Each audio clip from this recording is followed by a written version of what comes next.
Victory became a bitter pill. Each Zeno raid repulsed, each liberated town, felt not just like a triumph, but a glaring spotlight on all we had become. The Spartans fought with open contempt for our hesitation, our reliance on complex systems that too often failed in the heat of battle.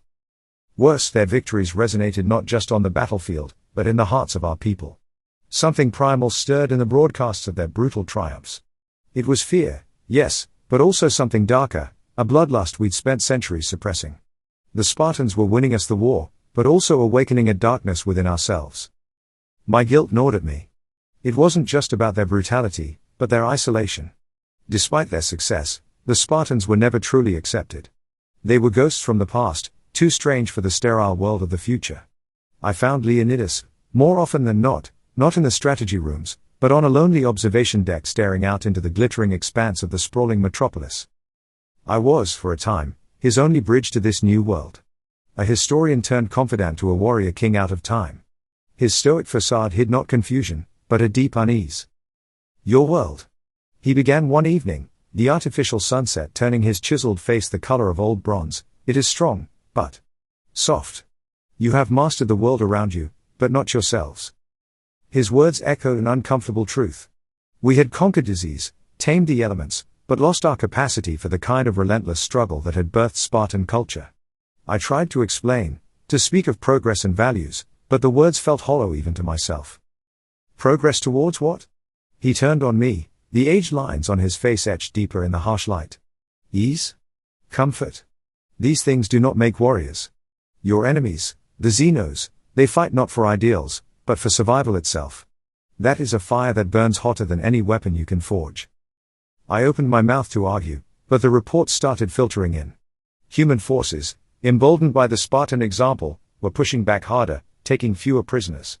Retaliation raids were being discussed, not with clinical strategic detachment, but with a chilling thirst for vengeance. We were starting to act like the Xenos, and it terrified me. Then, it happened. Not some grand strategic shift, but a single incident on a backwater colony world. Spartan scouts had discovered a Xeno breeding hive. It should have been a tactical problem, a target to destroy, but when the transmission came back, my blood ran cold. The young Leonidas's voice was strained, a haunted echo of its usual commanding timbre. They have not yet taken form. We could end this, here and now. This was not war. This was genocide, the darkest act humanity had always sworn to rise above. Do you understand? He pressed, and in his eyes, I saw a desperation that cut deeper than any battlefield wound. Did I understand? Yes, with horrifying clarity. I understood that we were on the precipice of becoming the very monsters we were fighting. The Spartans were not just a weapon I had turned against the Xenos, but a mirror reflecting the worst of ourselves back at us. A reply choked in my throat. Before I could find my voice, an alert blared through the complex. Another Xeno incursion, this time in a heavily populated sector. Leonidas didn't wait for my reply. His shoulders squared, and the haunted warrior was replaced once more by the resolute commander. Gather my men, he barked to his waiting guards. We have a war to fight. My war, I realized with a sickening lurch. A war born of my desperation and arrogance. The war to save humanity not just from the Xenos, but from itself. The tide had turned. No longer were the Xenos the relentless aggressors. Every victory, every encounter with the Spartans, was a brutal lesson absorbed with an efficiency that bordered on the uncanny. Xeno raids became bolder, more strategic, utilizing tactics previously unheard of. The first sign came on a desolate moon orbiting a gas giant. A scouting mission, led by a young Spartan named Lycos, went dark. The rescue team found a scene of chilling efficiency. The Xenos had adapted their tactics, utilizing coordinated flanking maneuvers and brutal close-quarters combat. Gone were the lumbering, chitinous warriors of old. These Xenos moved with the swiftness of predators, their limbs tipped with blades that mirrored Spartan Xiphos swords. Horror mingled with grudging respect in the reports that filtered back. The Spartans, ever pragmatic, simply adjusted. Their training intensified, incorporating captured Xeno weaponry and battle simulations based on the scanty data from Lycos' last transmission. The fight escalated. Battles became a brutal back and forth, a dance of death where victory came at an increasingly heavy price. The Spartans, despite their unwavering spirit, were not invincible. Every fallen warrior was a reminder of the gamble I had taken, a gambit that was starting to feel more like a curse.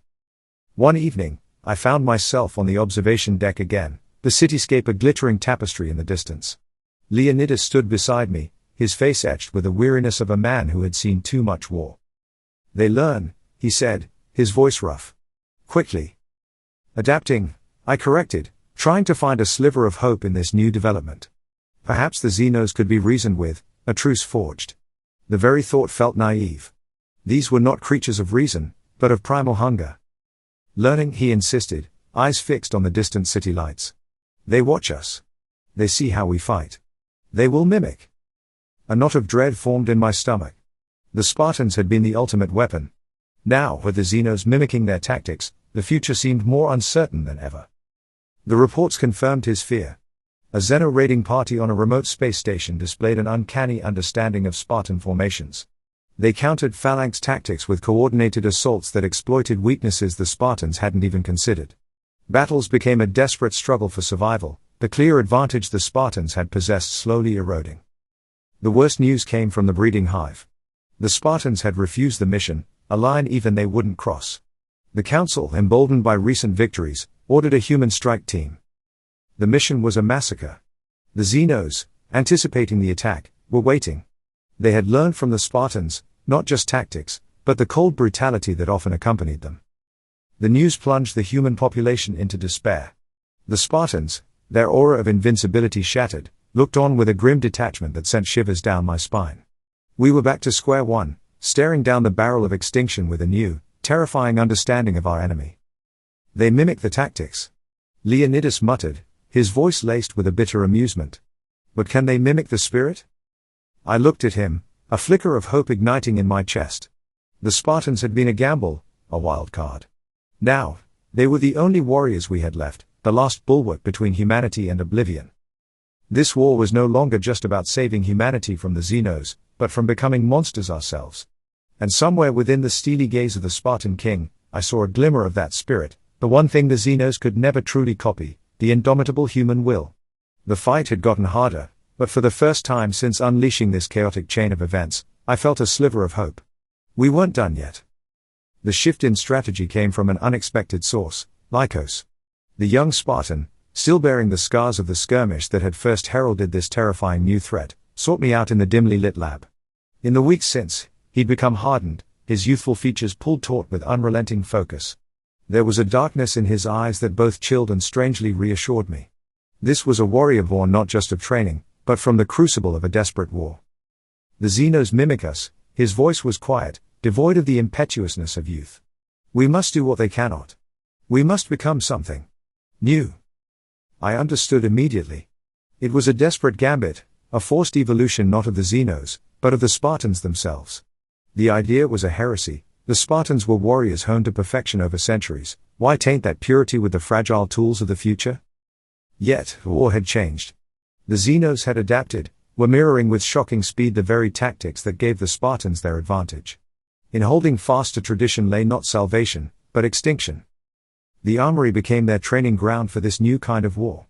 It was a jarring sight, Spartans, clad in their archaic yet effective armor, wielding with shocking prowess weapons designed for the complexities of future war. Energy rifles hummed in their steady hands, lasers slicing through targets in bursts of searing light. Grenades were launched with a deadly precision honed by centuries of spear throwing. Modernity was folded into their ancient warcraft, and it was as terrifying as it was inspiring. Leonidas watched from the shadows, his usual grim stoicism replaced with a calculating gleam. I sensed his hesitation, his ingrained reluctance to sully their traditions. Yet the warrior in him, always practical, always focused on victory, saw the potential. The first test came on a barren planetoid near a contested sector. Intelligence suggested a Xeno incursion was imminent, a strike force targeting one of our newly established outposts. It was the ideal proving ground. The Spartans deployed in silence, not in their usual tight phalanxes, but in looser formations adapted for ranged combat. As the chittering horde of Xenos surged forward, expecting the clash of metal and the desperate struggle they had been adapting to, they were met with a storm of fire. Energy blasts seared through their chitinous armor, designed for the crush of claws and blades, not for the surgical bursts of futuristic weaponry. The advance faltered, the mindless aggression of the Xenos thrown into confusion. When the Spartans did charge, it wasn't with the intent of forming a shield wall, but of cleaning up. It was a slaughter, The Xenos not just defeated, but demoralized. This wasn't the kind of battle they understood, nor one they could instinctively counter. Word of the victory spread with electrifying speed, but I sensed something else beneath the surge of hope that rippled through the human forces: disquiet. It wasn't just awe for the Spartans anymore, but a kind of unease bordering on revulsion. They looked at the warriors from the past who had somehow out-evolved their present, who had embraced the cold brutality of future war, and fear mingled with their gratitude. Our victories were becoming harder and harder to distinguish from the xeno-savagery. Leonidas summoned me. His customary stoicism was laced with an undercurrent of tension. "They are afraid," he said, tilting his head towards the bustling mess hall where the victorious soldiers maintained a careful distance from the Spartans. "And with good reason," I admitted. "We are playing a dangerous game. The Spartans are adapting. What will they become? What will we become?" He met my gaze, the harsh fluorescent lights casting his craggy features into sharp relief. "What is the alternative?" His question was soft, almost rhetorical. The image of the breeding hive flashed before my eyes, the echoing screams of the ambushed human strike team. Extinction was the alternative, the annihilation not just of our bodies, but of our souls. It was a monstrous choice, and one I had made long ago when I pulled these warriors from their own time. "There may not be one," I said quietly, the truth bitter in my mouth. "We are on a path, Leonidas. We can only hope where it leads us is better than where we were." With every victory came a creeping cost. The Spartans, in embracing the tools of future warfare, had shed some intangible essence of their past. Their movements were still fluid, their discipline absolute, but an icy efficiency had replaced the desperate fire of those early battles. They had become less a force of nature, and more a terrifyingly precise machine. Human soldiers regarded them with a mixture of dread and a desperate sort of reverence. Commanders, initially skeptical, started clamoring for Spartan units under their command, citing the undeniable results they achieved. The Spartans became the scalpel in a war that desperately needed one, deployed with chilling calculation in the most brutal fronts. A shadow fell over my soul. This wasn't salvation, it was a devil's bargain. We were winning the war, yes, but at the cost of something precious, something vital to our spirit. Leonidas, too, felt the shift. I saw it during our rare moments of quiet amidst the relentless chaos, when strategy discussions fell silent, leaving only the echoing weight of our choices. His eyes, once filled with the single-minded focus of a hunter, were now clouded with the troubled wisdom of a man forced to fight a war he never chose, in ways he never intended. Yet, war raged on, a relentless beast demanding to be fed. The Xenos, initially disoriented by the shift in Spartan tactics, were adapting once more. Not with the surgical precision they displayed before, but with a terrifying, disorganized ferocity. Thrown off balance, they were reverting to their basest instincts. Reports started coming in of Xeno raids butchering civilian populations before they could be evacuated. Hive strikes were less about conquering territory, and more about inflicting maximum casualties without regard for their own losses. They had become a cornered animal, and we had backed them into that corner. The council chamber, once a place of debate and cautious strategy, became an echo chamber of demands for escalation. Public opinion, fueled by desperation and stoked by the brutal victories, had shifted dangerously. The calls were for extermination now, echoing the darkest words Leonidas had spoken on that first, desperate day. I sought him out, not as a scientist seeking wisdom from a warrior king, but as a frightened man searching for a sliver of sanity in this spiraling madness. He stood on the observation deck, a solitary figure against the backdrop of the sprawling city that was both a testament to human progress and a monument to our vulnerability. "They want genocide," I said, my voice barely above a whisper. "We're becoming the monsters." Leonidas was silent for a long moment. "When faced with a monster," he said finally, his voice a rasp, "do you not match its ferocity? Or do we rise above it?" I countered, a desperate plea in my voice. "Is that not what separates us? What makes us human?" He turned, and in the harsh light, I saw that the warrior king was no longer so certain, the burden of a world's sins pressing down on even his broad shoulders. "Humanity?" He scoffed, the word laced with bitterness. "Tell me, friend, what does it mean to be human when faced with extinction? Is it in the weapons we hold? The strategies we use? Or is it something deeper, a thing even your machines cannot quantify?" His question hung heavy in the sterile air.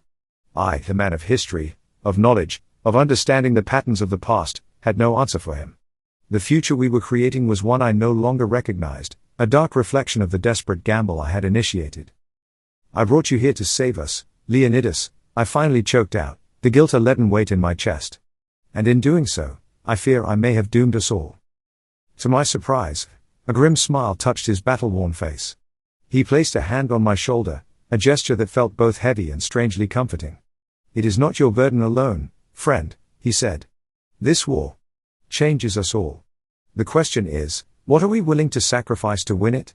And what will remain of ourselves afterward?" The answer came with a desperate urgency. Xeno incursions were increasing, growing not just in brutality, but in scale. Intelligence reports painted a bleak picture. The Xenos were massing, driven into a frenzy of aggression by the losses we were inflicting. An all-out, extinction-level assault was brewing. We were out of options, out of time. Yet, in the darkest hours, innovation thrives like a stubborn weed pushing through scorched earth. Our top scientists, driven by the same desperation that had led me to the past, proposed the unthinkable, Project Ironclad. I was summoned to an underground lab, a hive of frantic activity. At its center was not some sleek war machine I expected, but a horrifyingly familiar silhouette, a Spartan standing unnaturally still within a towering metal frame. Exoskeletons, the lead engineer, a woman with the haunted eyes of the sleepless and the insanely brilliant, explained with barely contained excitement. Augmenting their already incredible strength, speed, resilience. She trailed off, but I understood. This was the next desperate leap, arming our past to secure our future. It was monstrous, and it might just be our only hope. The Spartans, ever adaptable, took to the ironclad exosuits with an almost unnatural ease. Each exoskeleton was not mass-produced but meticulously tailored, a monstrous melding of advanced robotics and Spartan battle philosophy. Swords become power blades, capable of cleaving through Xeno armor. Shields integrated energy dispersal systems, turning them into mobile fortresses. The result was a terrifying sight, not just warriors, but walking tanks. Leonidas was the first to be outfitted. As the exoskeleton powered up, servos whirring and hydraulics hissing, he became something else entirely. The clean lines of a Spartan warrior were swallowed by brutal angles and humming machinery. He was a figure ripped from some twisted future myth, a testament to our desperate will to survive. The tests were brutal, pushing the Spartans to their physical limits, then far beyond. The ironclad suits amplified not just strength, but a warrior's instincts. They could move with a speed and power that should have been impossible for anything human-shaped. Ancient battle cries echoed through the sterile training facilities, amplified and distorted into monstrous roars by the suit's box systems. We had created our ultimate defense, and it both terrified and awed me. It was an admission of defeat in a way, proof that we could no longer fight on our own terms. Yet, as I watched them train, there was an undeniable thrill of anticipation. We had become what the Xenos were, a predator species, adapting, evolving into something new and terrifyingly powerful to ensure our survival. The Xeno assault, when it came, was unlike anything seen before. A horde that blotted out the horizon, driven by a single-minded need to exterminate. They crashed against our defenses, expecting the same brutal but ultimately human resistance, the same battles they had learned to counter. Instead, they met the ironclad Spartans. A legion of titans tearing through their ranks, wielding the tools of the future with the primal fury of the past. Blades crackled with energy, each strike obliterating not single Xenos, but entire packs. Energy blasts tore through the chitinous armor, designed to withstand blades, not the concussive force of future weaponry. The Xenos faltered, then broke. Not in a tactical retreat, but in the mindless panic of a beast faced with something beyond its comprehension. The ironclad Spartans were indomitable, unstoppable. It was not a battle, but a slaughter driven by the fear and desperation of two species locked in a fight for survival. Humans watched the carnage transmitted across the globe with a sickening mix of elation and horror.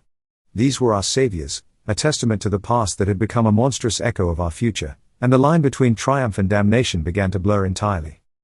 We won. The Xenos, the existential threat we couldn't comprehend, let alone fight, were repulsed, broken. But with victory came not relief, but a chilling unease. The ironclad Spartans, having served their purpose, stood as monuments to our desperation, a terrifying reminder of what we were willing to become. I looked at Leonidas, stripped of his monstrous exoskeleton, and saw not just a savior, but a tragic figure out of time, trapped in a future he neither made nor understood. Whispers began. About the Spartans' place in this world, about the thin line between protector and threat. As the Xeno threat receded and the euphoria of victory waned, a new question settled in the hearts of humanity, one possibly more terrifying than the aliens themselves. What do we do with the monsters we created to save ourselves?